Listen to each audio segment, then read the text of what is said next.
আরে বাঁচতে যদি হয় বাঘের মতো একদিন বাঁচো, তবে পুতিন কাকু বাঘের মতন লম্বা সময় বাঁচছে। ইতিহাসে একটা ঘটনা, আমিও চাই সাক্ষী থাকতে এই নিউজগুলো দিয়া বুড়া হয়ে যাব, নাতি নাতিদের বলবো নেটোরে জীবনে একবার কিন্তু ধাবানি দিছিল কে? পুতিন। দর্শক, এই মুহূর্তে আপনারা জানেন যে যুক্তরাজ্যের এক ঘোষণায় হঠাৎ করেই পরিস্থিতিটা বদলে গেছে। যুক্তরাজ্য ঘোষণা দিয়েছে তারা এমন কিছু মেশিনারিজ পাঠাবে, অস্ত্রশস্ত্র পাঠাবে, যেগুলো দিয়ে জেলি যেন রাশিয়াতে আক্রমণ করে। এখন এই ধরনের খুল্লা বক্তব্য দেওয়ার পর পুতিনের মতন ঝুঁকাঙ্গানাহি সালা স্টাইলে থাকা কাকু কি ভাই নীরবে আছে? নও। গত কয়েক মাস যাবৎ একদম রাশিয়ার সীমান্তবর্তী দেশ পোল্যান্ডে আপনার যেই ন্যাটোর যে বিশাল মহড়া হয়েছে, পাশাপাশি যে সামরিক অস্ত্রের সক্ষমতা দেখানো হয়েছে, ওই সময় থেকে পরিস্থিতিটা একটু উত্তেজনা করছিল।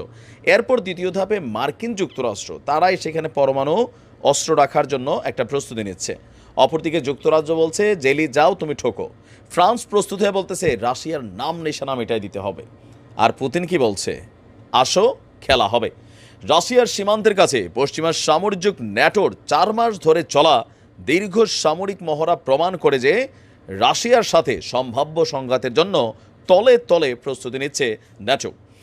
আর রাশিয়ার পররাষ্ট্র মন্ত্রণালয়ের মুখপাত্র আজকে মারিয়া জাখারোভা তিনি বলছেন, স্ট্রিট ফাস্ট ডিফেন্ডার নামক ন্যাটো জোটের যে মহড়া, সেটা হচ্ছে রাশিয়াকে উস্কানি একটা জবাব দেওয়ার জন্যই এই কর্মকাণ্ড। ন্যাটো জোটের সদস্য দেশগুলোতে রাশিয়া হাইব্রিড ধাঁচের হামলা চালানোর পরিকল্পনা করেছে। কয়েকদিন ধরেই ন্যাটো বলছিল যে রাশিয়া একটা বড় কিছু করতে যাচ্ছে। জার্মানির গোয়েন্দা সংস্থাগুলো প্রতিবেদন দিয়েছে যে পুতিন সম্ভাব্য যে কোনো সময় ন্যাটোর কিছু কিছু দেশে হামলা চালাবে, জাস্ট একটা ম্যাটার অফ সেকেন্ড। তবে রাশিয়া বলছে যে না, এই তথ্যগুলা ভুল, কিন্তু আসলে এইটাই সঠিক। এক বিবৃতিতে রাশিয়ার পররাষ্ট্র মন্ত্রণালয়ের মুখপাত্র বলছেন, আমরা না, বরং ন্যাটোই অস্ত্র, গোয়েন্দা তথ্য এবং অর্থ দিয়ে ইউক্রেনকে সহায়তা করে রাশিয়ার সাথে একটা প্রক্সি যুদ্ধ চালাচ্ছে। স্নায়ুযুদ্ধের পর ন্যাটোর সবচেয়ে বড় মহড়া স্ট্রিট ফাস্ট ডিফেন্ডার এই মুহূর্তে রাশিয়ার ঠিক নাকের ডগায় অনুষ্ঠিত হচ্ছে। তাদের পরিকল্পনা হচ্ছে রাশিয়ার বিরুদ্ধে জোটের পদক্ষেপের অংশ হিসাবে হাইব্রিড এবং প্রচলিত অস্ত্রসহ সব ধরনের উপকরণ ব্যবহার করে অনুশীলন চালানো হচ্ছে। অপরদিকে রাশিয়াও তাদের নিজের সেনাবাহিনীকে স্পেশাল কমান্ডো এবং প্যারাট্রুপার সহ যারা আছেন, নৌ বিমান, সামরিক প্রত্যেককেই বিশেষ ধরনের ট্রেনিং দিচ্ছে। সব কিছু মিলিয়ে বলা হচ্ছে যে খুব শীঘ্রই রাশিয়া এবং ন্যাটোর মধ্যে স্পেশালি হয়তোবা পোল্যান্ড, নয়তো যুক্তরাজ্য, নয়তো ফ্রান্স, এই তিনটা দেশের যে কোনো একটা দেশকে দিয়া শুরু হতে যাচ্ছে তৃতীয় বিশ্বের আনুষ্ঠানিক মহড়া। এখন রাশিয়ার বক্তব্য হচ্ছে যে স্ট্রিট ফাস্ট এই মহড়া চালাইয়া এখানে কোনো কিছু করার নাই।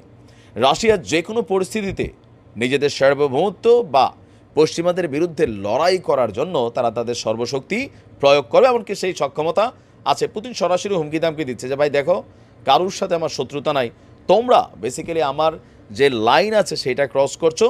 তবে রাশিয়ার জন্য হুমকি ধামকি হবে এমন কোনো কর্মকাণ্ড পোল্যান্ডে, বিশেষ করে পরমাণু অস্ত্র, পাশাপাশি অন্য যে কোনো ভূমিকা বা ইউক্রেনের হাতে এমন কোনো মেশিনারিজ দেওয়া, সেটা সরাসরি ন্যাটোর বিরুদ্ধে রাশিয়ার যুদ্ধে লিপ্ত হবার একটা ধাপ শুধু বাকি থাকবে। এখন পশ্চিমারা যেমনি ঝুঁকতেছে, যুদ্ধ কিন্তু লাগতেছে ভাই বড় আকারের। পুতিন মইরা যাবে, বাট ইতিহাসে নাম থাকুক যে ন্যাটোরে কেউ একজন আসছিল যে একটা ধাবানি দিছিল। মানুষ থাকবে না, ইতিহাস লেখা থাকবে, সময় বলে দিবে না। ভালো থাকুন, আসসালামু আলাইকুম।